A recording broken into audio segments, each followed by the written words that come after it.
സൂറത്ത് ത്വാഹ. അല്ലാഹുവേ പടച്ചവനെ, മക്കളിങ്ങനെ മണ്ണുവാരി വെച്ചിട്ട് നമ്മുടെ ദേഹത്തിലേക്ക് ഇടുകയാണ്. എനിക്കെന്റെ പ്രിയപ്പെട്ട 4 മക്കളാണ്.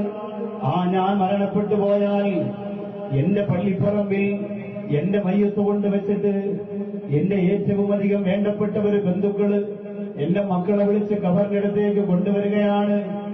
എന്നിട്ട് പറയും, മക്കളെ വാപ്പച്ചിയുടെ നെഞ്ചിലേക്ക് മണ്ണുവാരിയിടണം. അത് അല്ലാഹു ചെയ്യിപ്പിക്കുന്നതാണ്, തിരുന്നറിയുമോ?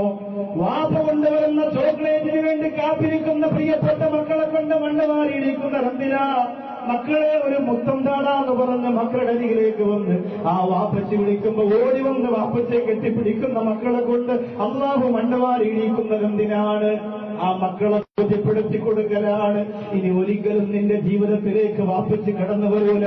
നിന്റെ വാപ്പച്ചി മരിച്ചുപോയി, മണ്ണിനോട് ചേർന്നു പോയി എന്നുള്ള ഏറ്റവും വലിയ ഒരു ഉൾവിളിയ പ്രിയപ്പെട്ട മക്കളിലൂടെ മണ്ണുവാരി ഇടുന്നതിലൂടെ അല്ലാഹു കൊടുക്കുകയാണ്.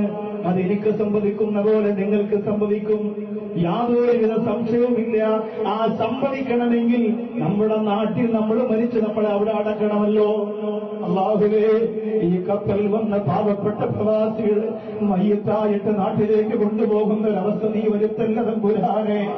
മക്കളെ കണ്ട് കൊതിരീരാത്ത, ഭാര്യയെ കണ്ട് കൊതിരീരാത്ത പടച്ചവനെ, അവർക്ക് വേണ്ടി മാത്രമെല്ലാം സഹിച്ച് കഷ്ടപ്പെട്ട് വിയർപ്പൊടുക്കി പണിയെടുക്കുന്ന പാവപ്പെട്ട പ്രവാസികള് അവസാനം എയർപോർട്ടിൽ ലഗേജ് തൂക്കുന്ന പോലെ മയ്യത്തിന്റെ ഭാരം തൂക്കി നോക്കി പൈസ അടച്ചിട്ട് വീട്ടിക്ക് കത്താക്കി കൊണ്ടുപോകുന്ന ഒരവസ്ഥ.